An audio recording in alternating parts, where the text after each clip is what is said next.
Do you want the Miami Heat to win the NBA Finals? Well, hit that sub button.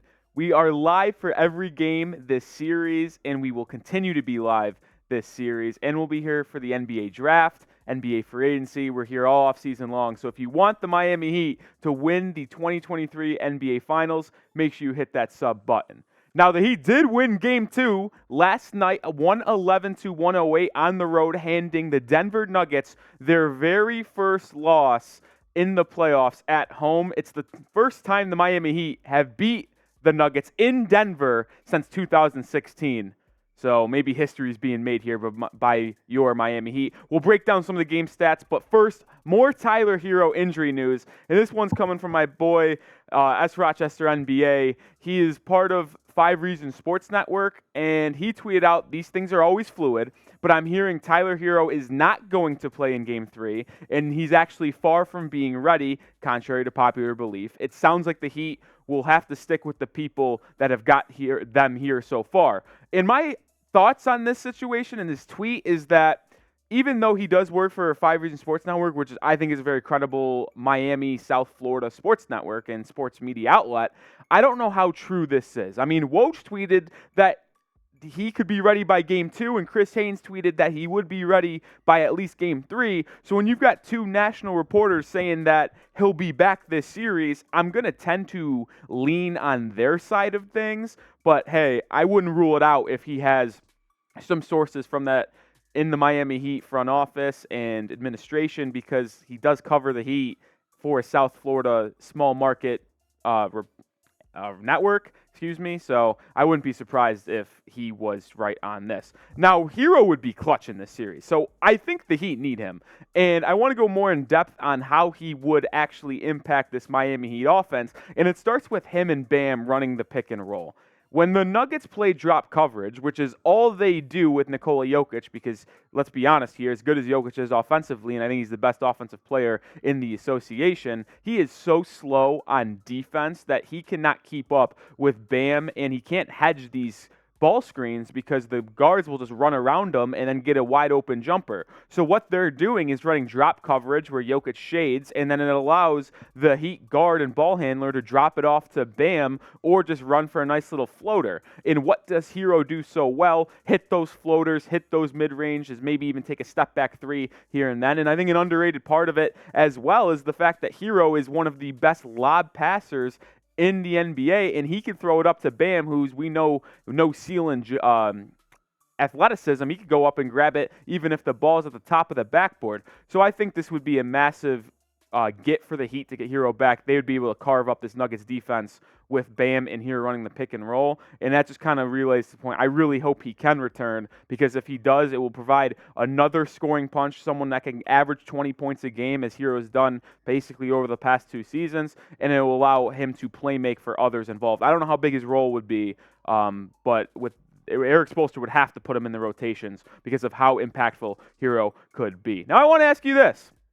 It's the pinned comment on today's video, so if you get hit with a YouTube ad break, make sure you scroll down in the comment section and let me know your answer to this. But will Tyler Herro play in this series? Type P for play, W for won't. Sound off in the comment section below. Now let's break down more of Game 2. The Heat obviously getting that win, 111-108. I think the most astounding numbers is the shooting percentage from the Miami Heat. We know how poorly they shot in Game 1 of the finals. They shot like 40% from the field, 33% from 3. Completely different story in Game 2. 48% from the field and 48% from 3. The Heat were knocking down their threes early and often. Shout out to Max Strus. We'll get to him in a bit. But going 0 for 10 in Game 1 and then coming out fire and hitting 3 of his 4 first threes in that game. And I think it is key to talk about this. Isn't this Heat culture at its best? And it all starts with the leaders of Jimmy Butler and Bam Adebayo. Even though Max Strus struggled and had an abysmal 0 for 10 game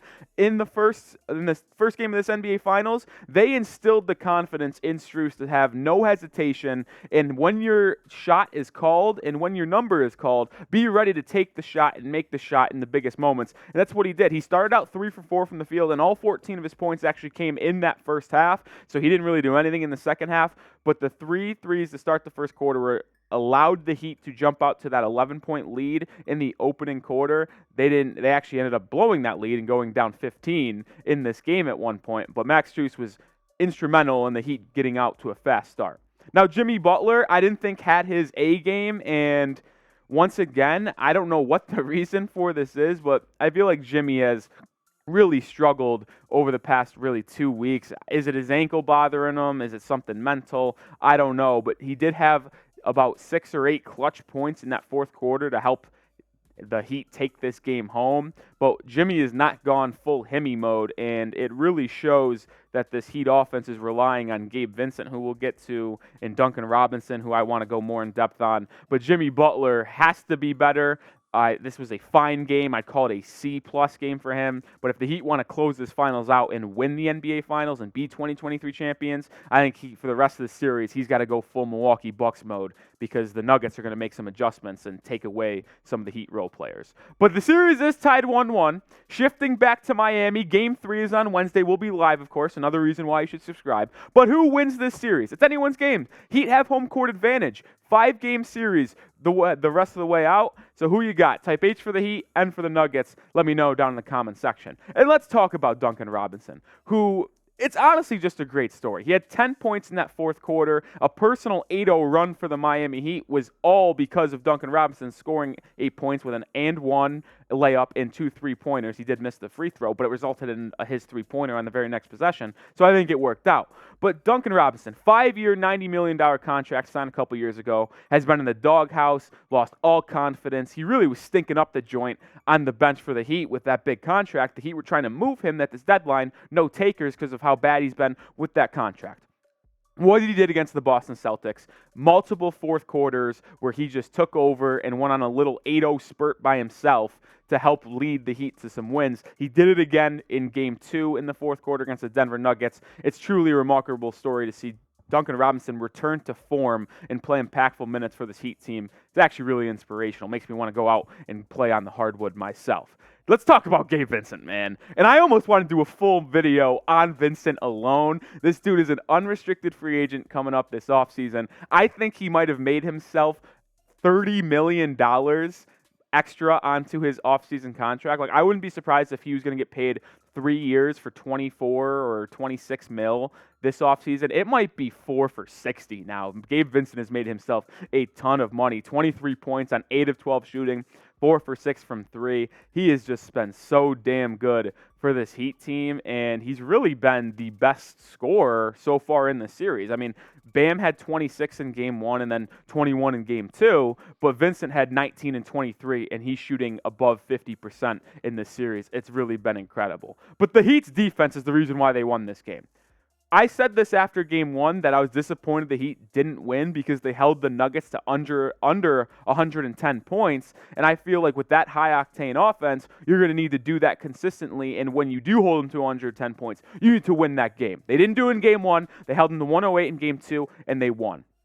Jokic, 41, 11, and 4 on amazing efficiency once again. The dude's just a stud, but this is how the Heat won this game, is making Jokic become a scorer. And I know Eric Spoelstra shut down ESPN's Ramona Shelburne by saying, when she asked, did you purposely make Jokic a scorer rather than a passer? And he shut that down, said it's impossible to do that. But I think in the back of his head, he really was like, yeah, that's the game plan. Because if Jokic scores 40 points and hits free throws and 16 and 14 two-pointers and only 2 threes, you're going to live with that because 2-pointers inside the paint don't really hurt you that much. And the stat that really stands out to me, Jokic had 14 assists in Game 1, only 4 in Game 2. So he drops that down by 10. But the most telling stat to how the Heat frustrated Jokic with their pestering defense and active hands from Bam Adebayo, Gabe Vincent, Kyle Lowry, Jimmy Butler, and even Kevin Love, who played good defense. Jokic had 5 turnovers. When was the last time Nikola Jokic turned the ball over more times than he assisted? I don't know if that's really ever happened this postseason, and I don't know if it even happened in the regular season. Nikola Jokic, master of keeping the ball on his team's possession, turned it over 5 times to his 4 assists. Jamal Murray was good for the Nuggets, but he was quiet for the most part. I really thought the Heat did a good job defending him as well. He had a couple threes there late in the fourth quarter that got the Nuggets back in the game, but I thought the Heat did a good job on him. Only 18 points, 7 of 15 shooting. I think the Heat's defense, Kevin Love being inserted in that lineup, allowed them to switch less, keep Kevin Love on Aaron Gordon, keep Bam on Jokic, and allowed Strus, Gabe Vincent, and Jimmy Butler to switch 1 through 3, and I think that really allowed the Heat to take away from Jamal Murray and Michael Porter Jr., who has struggled for the second straight game. He was 2 for 11 from 3 in Game 1, 1 of 6 from 3 in Game 2. If you're holding Michael Porter Jr. to 3 of 17 shooting from 3, you're going to win ball games. The Heat have done an excellent job of limiting the Heat's, or the Nuggets' three-point shooters, I should say. Got a massive Game 3 on Wednesday coming up. Make sure you follow me on Twitter at Nick_Roloff. I'll be here. I'll be tweeting out my thoughts for the game, everything when you comes to your Miami Heat. So make sure you follow me over there. We'll be live again for Game 3 on Wednesday night on our Heat Report channel. So if you're here, make sure you hit that sub button. I'll see you Game 3. Let's go Heat.